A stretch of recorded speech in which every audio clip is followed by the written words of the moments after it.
Welcome on into GoldSheet TV NFL Week 4 best bets. No hesitation. We're going to get right into it. Do want to just quickly say, though, Newbie and I appreciate the hell out of the comments from the last couple of videos. Keep commenting. Newbie and I love reacting, love hearing your guys' thoughts, opinions, agreements, disagreements. So really, truly appreciate that. Smash that like button. Leave those comments. Let's talk some NFL Week 4 without further ado. We're starting off in not Jacksonville, Wembley Stadium in London for the Jacksonville Jaguars Atlanta Falcons matchup, 9:30 Eastern. So set your alarms earlier this upcoming Sunday. We have football early in the morning. Right now, looking at the WagerTalk live odds screen, of course, all this subject to change during a whim. But Jacksonville, a 3-point favorite. The total sitting at 43.5. And I will mention that yesterday, the Jacksonville Jaguars got steamed up to 3.5. But very, very quickly, that number went right back down to 3, kind of indicating two things. One, that some sharp bettors were on Atlanta plus 3.5, but also that there is two-way action on this game because they're keeping that balance at 3, meaning there's definitely some resistance at Atlanta on the Atlanta side going to 3.5, as well as on the Jacksonville side dropping to 2.5. So, Newbie, talk to me. Falcons, Jags, thoughts, comments, opinions. Let's hear it. Yeah, and I'm with, if I could have grabbed that 3.5, I would have been all over that as well. It's just the lean here for me towards Atlanta, and I know that you're looking the other way, so I'm looking forward to hearing why. For me, it just comes down to this mythos that's around the Jacksonville Jaguars playing in London, like they're the home team and they have this big advantage every time they go over there. This is going to be their 10th game in London, and they're 4-5 straight up in those games. So, you can spare me this. They're London's team stuff. I was in London when they lost outright to the Philadelphia Eagles, and these are all different teams, don't get me wrong. But last year when they went to London, pretty decently same constructed team. They lost to the Denver Broncos. Yes, those Denver Broncos of last year, 21-17, lost outright. And in all of the games that they won, the 4 that they have actually gotten done across the pond there, one of them has been by more than 3 points. The other 3, exactly 3 points. So most likely if they do win, you're looking at a push here with just what recent history has said about this team going over to London. The one that they won by margin was when they caught the Denver or the Baltimore Ravens sleeping. They won 44-7. Outside of that, it's been tight games and it's been losses for the Jaguars over in London. And with this Atlanta team, I don't love them, but if you're giving me 3, that's the way that I would be looking in this one. Yeah, we've talked ad nauseum about the 3 key number, half point. So obviously that number evaporated very quickly. Like that was up for, I don't want to, quote an improper time, but that was not up for very long. It did hit that 3.5. Yeah. And I saw some smart groups actually get in and get that out. And now it's sitting at straight 3. But I'm with you here on this being a complete lean. I'm not going to be laying 3 points with the Jacksonville Jaguars right now. Again, listen to anything I've been saying since the beginning of the summer is that I was low and bearish on the Jags this upcoming season. However, from a matchup perspective, this does seem like a game that the Jaguars should win. Rushing defense for the Jaguars is actually good. And as we know and as we've seen the first 3 weeks is that Desmond Ridder in a drop-back passing game absolutely cannot even hang with Jared Goff, let alone hang with Trevor Lawrence in the Jacksonville passing attack. On the other hand, the Atlanta Falcons defense, while I knew they were going to be improved this season because they spent a lot of money on improving that defense, they did have great players in Grady Jarrett and A.J. Terrell already, has actually shown to be as advertised. So I'm expecting this to be a close-knit game where the 3 is going to come into play because the Atlanta Falcons have a very big edge in the special teams here. Not something you always think about, but Young Waku, one of the best kickers in football, and you have the Jacksonville Jaguars, who last week allowed a major kickoff return to not even the returner, to a fullback in the kicking game, and they've also had a kick blocked, and that's something to always consider. Talent for talent, pound for pound, though, I still think the Jaguars are the better football team, which is why I think the line makes sense. However, again, not laying the 3 because of those kind of faults that I see. I would lean toward Jacksonville money line. I think that is a worthwhile bet to make if you're getting around minus 150. And being the true degenerate that I am, obviously always give out to the clients and to the fans, plus EV wagers. But I do take a money line parlay every single week, and I will do that every single week, honestly. But the Jaguars, just on the money line, is a look for me as a legitimate play. Don't get me wrong. I'm not just spewing this. and will probably be in a money line parlay. Newbie, any last thoughts here? Or, I could obviously see your side, and, the spread is what it is. Just any last comments here? Yeah, I mean, what's the over/under of how many minutes you watch the stream on Disney Plus where they're going to be the Toy Story characters around? Do we even have like 1.5 minutes? You're gonna pop that thing on, because I am a little bit intrigued by that. I'll be honest with you. Toy Story 2 is my second favorite movie of all time, behind Casino. So I will definitely be tuning in to the Toy Story. That is my lock of the century. Bet the over of minutes watched for sure. I watched that commercial all on whatever it was, like on Monday Night Football. I saw the commercial 10 times between the two games, and I was just sitting there looking around like, Toy Story NFL collab? Like, this is what a young Eric would have dreamed Beautiful. of. But should be a great football game, though. Great as in a close game. You could see some ugliness over the seas, but I see your points on the Falcons with the points, as well as I think the matchup does slightly favor the Jaguars, though, in a money line situation. Agreed. Moving on, though, to another matchup, an intriguing one. We have the Minnesota Vikings headed into Carolina to take on the Panthers. Now, it looks like Bryce Young will be suiting up and playing for this game. And for the second week in a row with Bryce Young news, the market has reacted negatively to Bryce Young. Last week, the line went from 6 to 4.5 when Bryce Young was ruled out, because the market showed faith in Dalton. And that faith was justified. Dalton was slinging the football. The Panthers shot themselves in the foot. We discussed this at nauseam on Tuesday, but a game the Panthers should have at least covered last week, ended up not doing so. And then now Bryce Young this week, the line was sitting 2.5, went to 3 pretty quickly. And then with that news, is now sitting at a pretty steady 4 across the board. Vikings, both teams 0-3. We saw the regression. They were 11-0 or whatever they were in one-score games last year. 0-3 this year. Regression, just doing what regression does. I have a thought here on this matchup, Newbie, but going to you first. Any just general thoughts on this matchup? Something you're staying away from? Any leans, or what are you viewing here?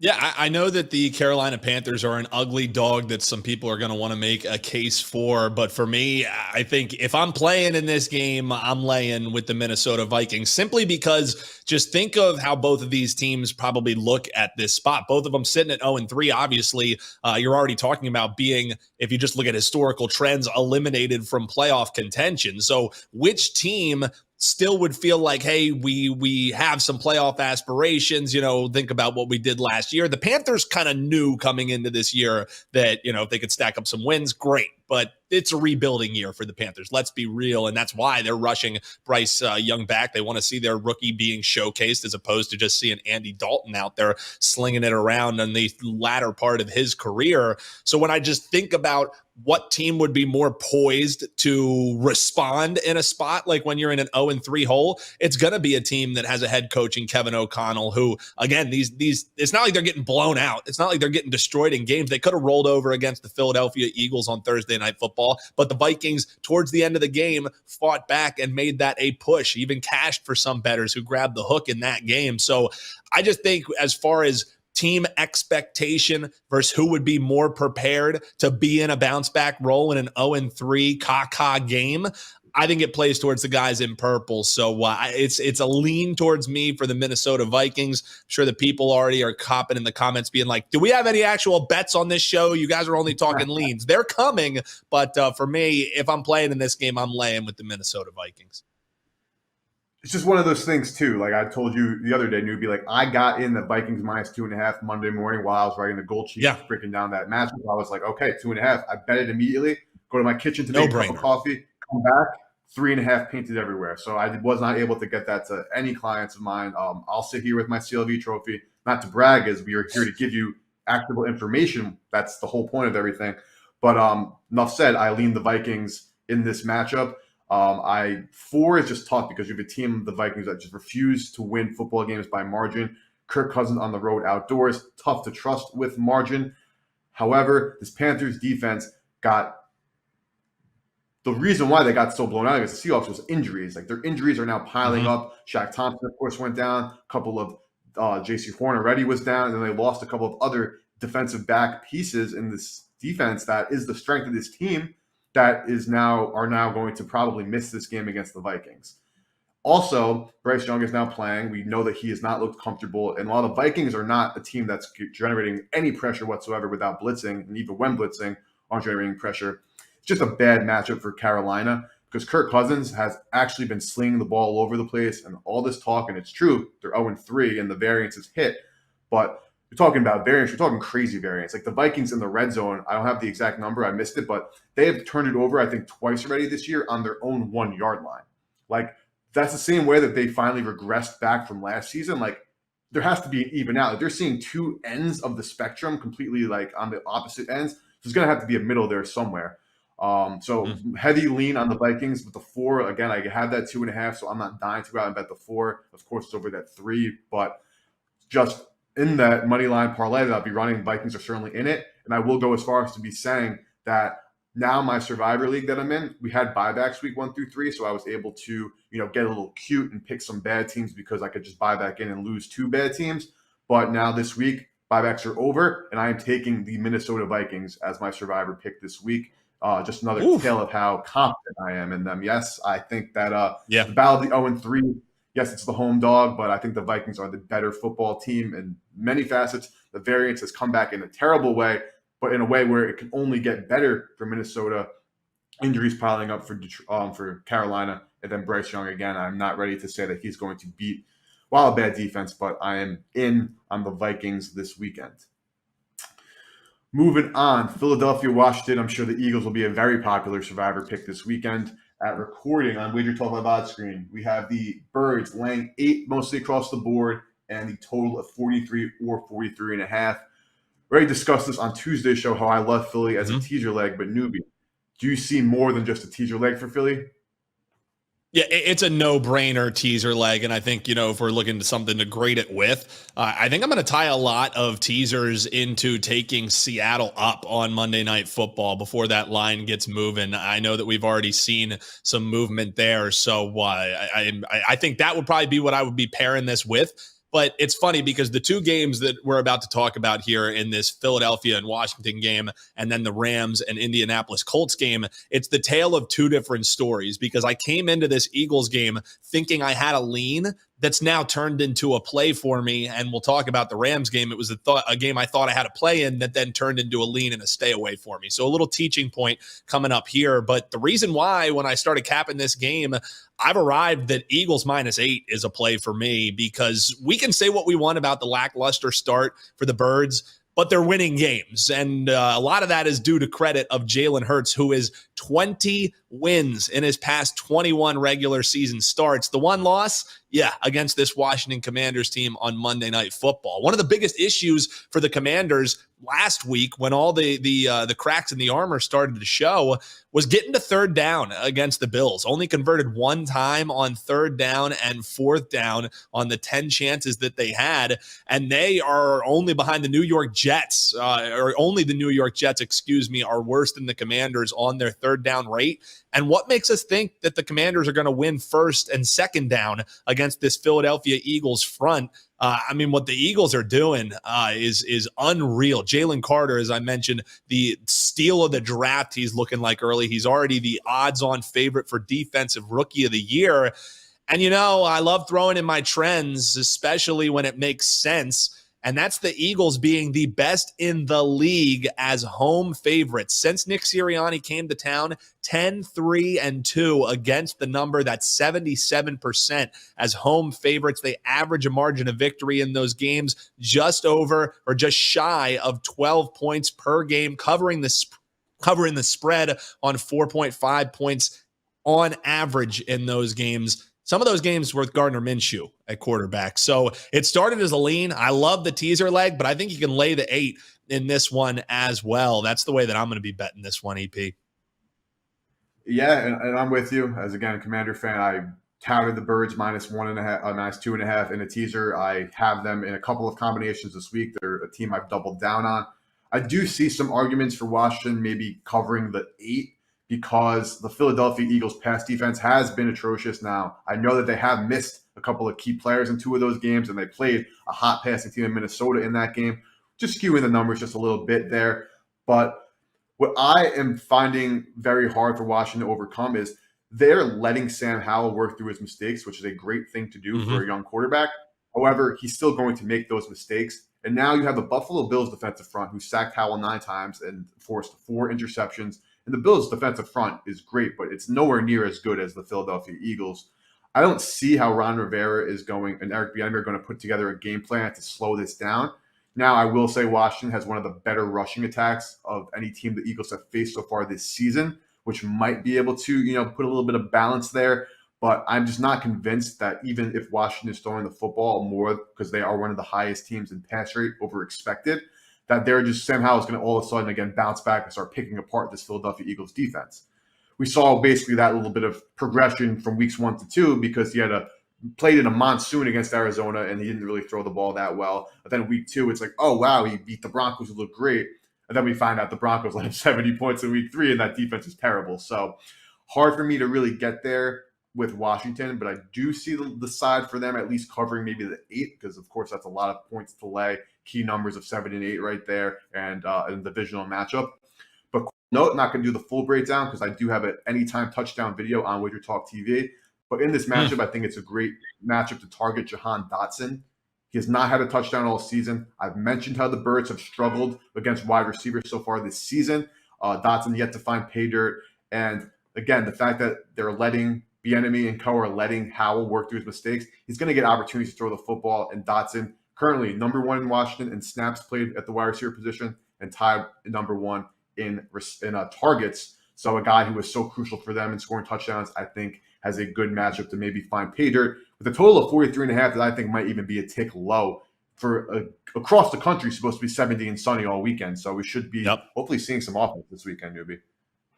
Yeah, and tying in with seeing some offense, I think the Eagles see their offense flex their muscle a little early in this game. And one of the bets that I have as well is the Eagles first half team total. I think the Eagles can score 2 touchdowns. I think they get them through the uprights, and it's sitting at 13.5. I know a lot of people, you check out Bet on It here on the channel. Our own Joe Ranieri is on the Eagles laying the 5.5 in the first half. If they're looking to cover that number, means they're probably going to be scoring some points. And I'm with Eric. I think this total is a little low, and I think because of it, you're getting a number that should be 14.5. I think that's probably what they end up with is around 14 points. So getting a half point of value with a team that is going to look to flex their muscle early and show, hey, maybe the offensive struggles are a little bit over-exaggerated. I think it's a fine bet to go over the Eagles' first half team total at 13.5 points. That's the other play I have in this game. Yeah, we saw Josh Allen, his mobility really gets to the Commanders. We've seen for the last couple of seasons, mobile quarterbacks like even the Daniel Joneses of the world do get to the Washington Commanders pretty decently. So, unfortunately, as a Commanders fan, I do think this is a spot to look in the Eagles as a teaser, like without hesitating, honestly, and can see the case for them to bet them in a couple of different ways. And also with Jahan Dotson, touchdown plus 350 for this kind of guy, I think is a tick low as well. But moving on, we have 3 more games to cover. We want to get to some big games as well just to talk, but we're heading to Indianapolis. Look at the Colts. Looks like Richardson is going to be playing. Right now, the number is sitting at a PK, basically, total on the WagerTalk Live odds screen, 46. So we're looking at some points to potentially be scored in Indy. I know, Newbie, you had a look that is kind of off the board now. You're looking at teasing up the Rams, and now there's no value in that. But what was your thought process here? Because for me, at just a straight PK, I have a lean toward the Colts here. Yeah, and I feel like that is where I'm kind of glad that this play ended up flipping because I was able to, CLV trophy, whatever. I do have them in a teaser leg, and it's paired with the Eagles. It's something that we talked about on Tuesday's show. So if you grab that, great. We'll sweat it out together.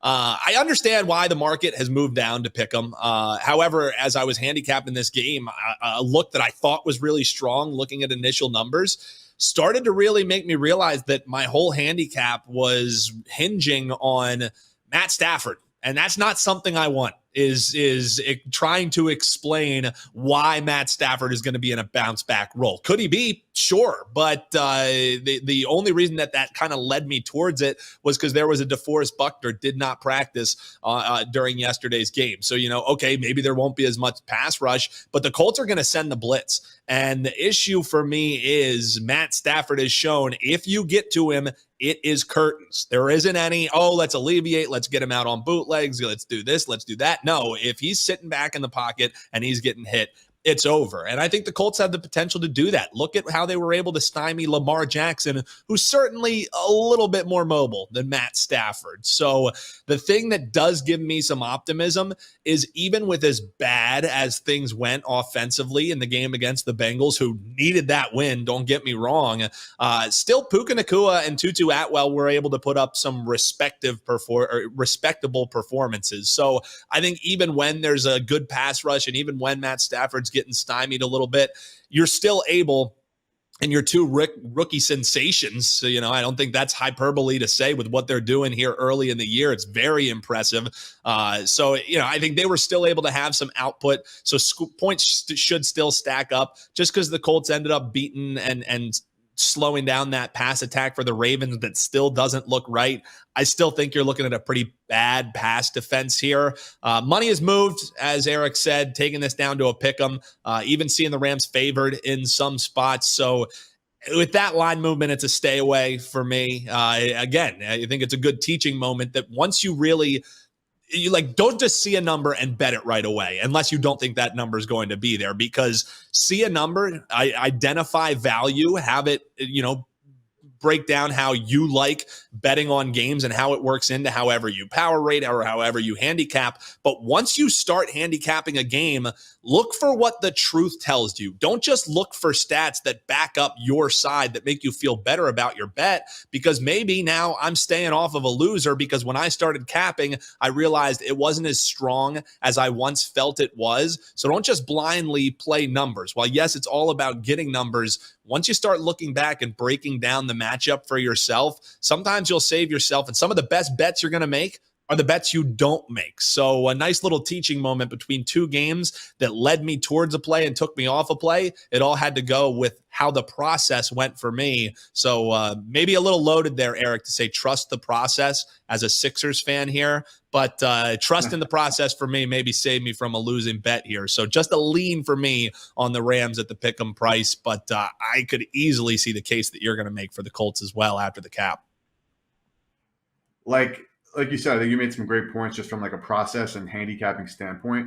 So that's part of the game. You're going to be betting on Monday, Tuesday, Wednesday in the NFL. You're going to get some closing line value that hopefully then transpires to a winner.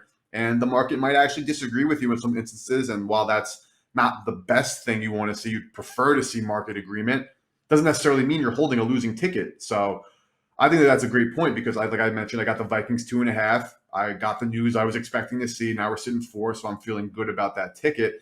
But in the other vein, if you're betting NFL sides on Sunday when the limits are $100,000 and the sharpest sports books in the world are willing to take $100,000 plus from anybody, then maybe adjust the action if it's a really sharp bet or, it's a bunch of Joe Schmoes. They don't give a crap who they're betting. They're just taking their money and saying good luck. So you do have to be betting early in the NFL with a major market. Anybody betting on Sunday sides at 10:30 Eastern, waking up, rolling over, opening FanDuel, and just gambling, you're not going to win long term. It's just not going to happen. And part of the risk of betting early is you're going to maybe see some market resistance in certain situations, but it's all in the game. It's all part of gambling. You do it more often and you actually align on the right side and you do get more market support, you should ideally be cashing more tickets over the long term, which is what it's about. It's not just about how you did in week 1 or week 4 or week 6. It's how you did in the 2023 NFL season. So great teaching point there. Sorry for a little bit of digression, but back to the Colts-Rams. So the biggest thing about the Rams, obviously they were terrible last year. Everyone expected them to just be terrible again. But the same reasons why the Rams were terrible last year were going to be the same reasons why they're going to be bad this year. And that is due to lack of depth. The Rams were built as a team that, they said, screw all the picks. They're filled of rookies, undrafted rookies, low draft pick rookies, and some star-studded talent.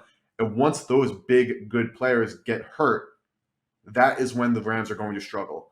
Last week, we saw 2 offensive linemen go down for the Rams on Monday. And what happened then? Matthew Stafford couldn't have a second to collect his thoughts in that pocket before he was getting attacked by a very good, not great, amazing, but very good Bengals defensive front. Now you have a similar defensive front in the Indianapolis Colts who will be able to hopefully pressure Stafford, who will now potentially be missing 2 offensive linemen. And as we know with the Rams, they have no depth. once those linemen went out, Stafford was on run for the whole game, and these guys might not play this week, and the Colts should have the advantage in that situation. Also, a lot of discourse about a team like the LA Rams who were on primetime on the East Coast on Monday night. Short week now, still on the East Coast in Indianapolis, playing a game at 1 p.m. Eastern. Those situations have not panned out well for said road team on the short week from the West Coast. So expecting some potential lackluster play from the Rams due to that fatigue, due to that short week, and then adding in injuries to the offensive line. Not a recipe for success, in my opinion, for the Rams. And Richardson will be under center. It looks like Steichen, to me, 3 weeks in, looking like the coach of the year. Not saying to like it's a lock or anything like that, but looking like what he's done with the Colts, the improvement, the skill set that he brings to the table seems to be a massive improvement. So again, Stafford, McVay, great, but I'm leaning toward the Colts, and that'll be something that either makes the client card after we see this report on the injuries for the offensive line. Something that I would definitely highly consider Indianapolis Colts on the money line there. 2 more games we want to get to, running low on time, so we're going to get this one quick because this is another game of leans. Now, again, full packages are given on WagerTalk.com for the GoldSheet. Me and the team, our best bets, we have 3 loaded, are already up there on WagerTalk.com. Give out a couple of them for free, but that's just the way of the business. We have to keep some under wraps there. But Tampa Bay, New Orleans, a game that the Saints have dominated this series, even with Tom Brady in the building. Obviously, Tom Brady is gone. But in terms of personnel and coaching outside of Brady, most of these are pretty stagnant from year to year. These teams always flow against the under. These teams play each other tight, and the Saints dominate the series. Jameis Winston came in relief, did not put up any points, but he actually looked pretty good, and I don't think he's a major downgrade over Derek Carr whatsoever, probably slight. Number is basically 3-120 across the board, so it's dying to get to 3.5, but just won't get there just yet. I lean Saints, and I lean under, given the strength of these two teams really being their defense. Newbie, you to talk me out of any of those, or kind of just agree, disagree? Any thoughts? Yeah, it's just a sheer pass for me. I mean, the injury report does not look good for the New Orleans Saints, but let's be real, it doesn't look good for the Tampa Bay Buccaneers either. So with so many different question marks, who's going to be under center for this Saints team? For me, it's a stay away, but I do like that look towards the under. I think, you always potentially get a little bit inflated of a total when you're playing there in New Orleans because you think about, the video game numbers that used to be put up when Drew Brees and this team were just blowing people away at home. Those days are long gone. I'm with you. Lean towards the under, but I think there's some better opportunity on the board that doesn't have, around 7 players for each team listed as did not practice on the injury report. So it's a stay away for me. But even with that injury report, I think that bolsters the look towards the under as well. Yeah, the Buccaneers injury report is why I lean Saints in the 3 because their depth is virtually non-existent. They're very, very thin on the defensive side of the ball. Yeah. And again, I think Winston is good. Not that big of a downgrade from Carr, so I think he will be able to move the football. And then the Saints defense for the last couple of seasons, like you said, everyone was used to Drew Brees and this amazing offense. Yeah. But, as everybody should be able to have seen, this defense holds teams to under 20 points virtually weekly. Dennis Allen is a defensive head coach, and he's been with the program now. He was the interim coach from the era, so he great defensive mind. And the number has ticked down to now 39.5, which is tough when it was 40.5. Obviously loved. And NFL is a game of inches in terms of the spread. Obviously, in terms of on the field it is, but these little bit of half points and 1 points are not little bits. These are major things to consider. So while, again, Newbie and I would love to give you actionable information that you can watch and bet yourself, the market moves, on a whim, and there are certain things to keep in mind, key numbers, key injury information, so on and so forth. So another thing to keep in mind there. Newbie and I always stick into 5 games, but today we have a 6th and final because it's the game of the week. How could we not discuss this matchup? Woo! Miami Buffalo. Newbie, talk to me. We have a track meet on our hands, total of 53.5, or are we going to see a little bit more of a bunker down, teams that know each other kind of situation? Or how are you viewing this one? Because this is the game of not only the week, but potentially could be the game of the season, even though it's only week 4. Yeah, and the market surely thinks there's going to be some points. I mean, this thing's up almost 5.5 points from the opener. Now we're sitting around 54 as the total in this matchup, and I think that's the result of scoring 70 points. But honestly, the only reason that this game ended up as a little bonus game here for you is because of what the viewers of this show did in the comments on the Tuesday edition. We absolutely love chopping it up with you guys. We love it when you're like, "What, are you guys on drugs? Are you crazy with some of the takes we drop?" We know we get a little spicy, but we love hopping below in those comments with you and hearing what your best bets are. So if you're tuning in, regardless of when you're doing it, hop below, hit that like button, hit subscribe, and chop it up with us in the comments. We love the disagreement. We love the agreement. We just love hearing from you below. And with what you did in the comments, we had to talk this Bills and Dolphins game because, in my opinion, Eric, this is the pros versus Joes game of the year. You talk about the people who wake up and bet on Sunday. There is not one person in the world that is a Sunday bettor that's going to be looking to get down on this game that, wakes up, goes, grabs a six-pack, gets ready for the games. They're going to open up their app and see what there's plus next to the Miami Dolphins. I think you're going to have a lot of Miami Dolphins money line bettors in this game. I think you're going to have a lot of money or bettors on the spread. I think you might see some people on alt lines getting the Dolphins up and over a field goal. I think there's going to be every which way that the Joes, so to speak, are betting the Dolphins. But let's be real, what I talked about on Tuesday, it's not like the Joes haven't been winning this year. The pros went 0-5 in their favorite plays last week. So let's not act like the Joes don't win too. But really the crux of the issue for me here is the question that you have to answer in this game is, how does Buffalo slow down this Dolphins attack? And it's easier said than done. And if they do slow it down, they could potentially be trying to do it without Micah Hyde, without Jordan Poyer, without their defensive end and Leonard Floyd. All of them are guys who didn't practice on Wednesday. Teron Johnson was limited with a hip injury as well, and that's their cornerback. So how do they slow him down? I don't have the answer, which is why this game is going to be a sheer pass for me. I'm not betting either side because I could see the case for each. I could see the case that this is a divisional game, but even so, it's usually a shootout when these two teams play against each other. And the total indicates that. I do have a play that I like in this game. It's a player prop that I'll be dropping. But before that, I just want to get your thoughts on, I agree with you. I wish that they would be able to flex. The only reason that they haven't moved the Chiefs and Jets out is because Taylor Swift is going to be in the building, man. Like, this should be the Sunday night football game. This is absurd that I'm going to have to channel surf and find this one. I think it's crazy because everyone who is a football fan is going to be glued to their set for this one.